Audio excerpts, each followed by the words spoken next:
Tara, samahan niyo ako sa isang araw ng pagluluto at inuman. Dumating si Paring Berto, may dala siyang ulo ng dinosaur. Char. Day off ko nga pala ngayon, kaya mag-iinuman kami mamaya. 3 years na namin yung panata. Char. May dumating na mga bata. Idol daw nila si Bokyo. Maraming salamat sa inyo mga tropang geng-geng. Tara, pakuluan na natin itong ulo ng dinosaur. Tinutbrush ko din yan gamit yung toothbrush ko, char. Lagyan naman natin ng bawang at saka laurel, pampatanggal ng lasa at pandagdag sa lasa, char. Lagyan din natin ng madaming asin, huwag kayong matakot, di naman siguro kayo aswang, char. Dito, kumukulo na yung tubig. Napansin ko mukhang init na yung ulo ng dinosaur kaya pinaliguan ko muna, char. Kahit alam nyo na, sasabihin ko pa rin na ang tagal ko tong pinakulo. Pinakuluan ko to ng 666 na oras. Char! Heto na, tapos na ang 666 na oras. Painitan na natin ang kawali. Tapos ilagay na din natin ang mantika. Ayan na, itataya na ang buhay ni Bokyo. Char!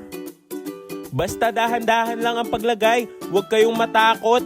Pag napaso kayo, ibig sabihin nun masakit, char.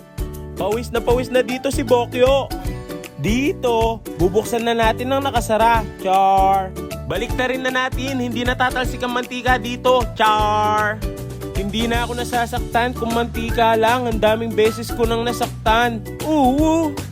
Dito, napansin ko parang nalungkot yung ulo ng dinosaur. Kanina, mukhang happy pa siya, char.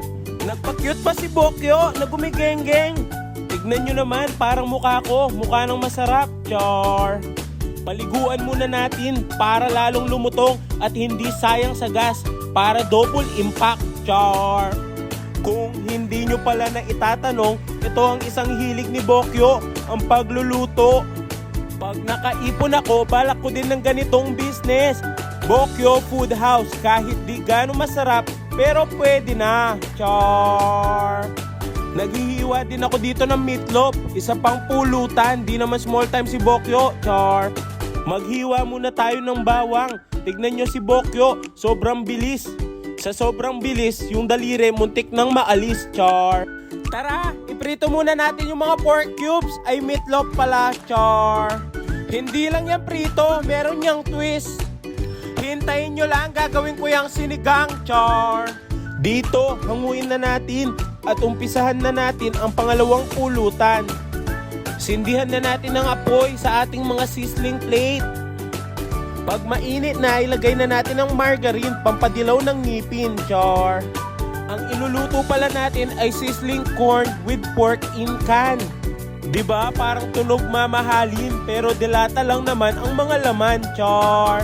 Dito, umaapoy-apoy na, natataranta na ako. Muntik ko nang tawagan yung ex ko. Ilagay na natin ang bawang para malaman natin kung ang mga kaibigan natin ay aswang. Isabay na natin ang mais in can, pantawid ng gutom sa tiyan, char. Sabay halu-haluin. By the way, yung sa right side na sizzling plate, meron pala siyang 483. Yung isa naman, meron siyang 935 na butil, char. Dito, ang likod na ng camera kasi nagagawa na silang popcorn. Ilagay na natin ang meatloaf para lalong sumarap. Subukan nyo din tong gawin, sobrang napakasarap. Lalagyan ko din to ng asin para yung lasa hindi bitin. At syempre, di mawawala ang kanyang asawa, ang Tapa Mints. Char. Sabay halu-haluin. Lalagyan din natin ito ng butter, pampakreamy at umami. Sigurado masarap to sa sobrang daming kolesterol na nalagay ko, char. Tara, umpisahan na natin ang masayang inuman.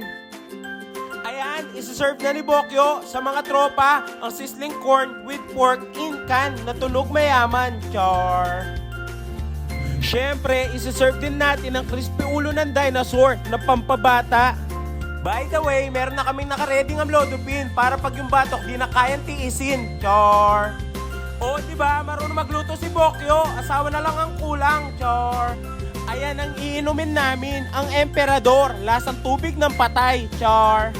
Tignan nyo naman ang mga luto ni Bokyo. Ninong Rai, kabahan ka na, char. Ito pala ang aking mga kainuman, si Paring Berto at saka si Paring Boyneg na gumigenggeng. Tara, umpisa na ang masaya at masarap na inuman. Sa akin muna ang tagay, tignan nyo si Bokyo, napangis-ngis. Ang sakit talaga ng lasa ng sabaw ng kahoy, char. Ganyan lang lagi ang trip namin pag meron kami sobrang oras. Dito, hiniwa ko na yung ulo ng dinosaur, tsaka ko sila sinubuan. Ayan, inom-inom lang, mamaya paglasing magwawala, char. Lagi nyong tandaan na ang alak sa ulo ay hindi ini-stock. Pinapadaan yan sa esophagus, large intestine, tapos ihi mo na rin, char. Dumating na dito si Paring Boy Tattoo. Kakatapos lang daw niya sa trabaho. I-flex din natin ang kanyang trabaho sa mga susunod na video. Lahat ng aking kaibigan ay may angking galing at abilidad. Pero gusto nila yung chicks na mababa yung edad, char. Dito, medyo lasing na si Bokyo kasi umiinit na ang kanyang karburador, char. O siya, tuloy na namin ang aming inuman. Sana balang araw makainuman din kayo ni Bokyo. Shoutout pala kay Bill Darwin Conde, Maria Cunanan alias Tita Maring, at saka sa Chicharon Gang from Taiwan. Sobrang maraming salamat po. Sana napapasaya ko kayo kahit sa konting minuto. Please like, follow, and share ng ating page at mga video para alam nyo kung natutupad ba mga pangarap ko. Muli, ako si Bokyo, ang lasinggerong may pangarap. Bye-bye!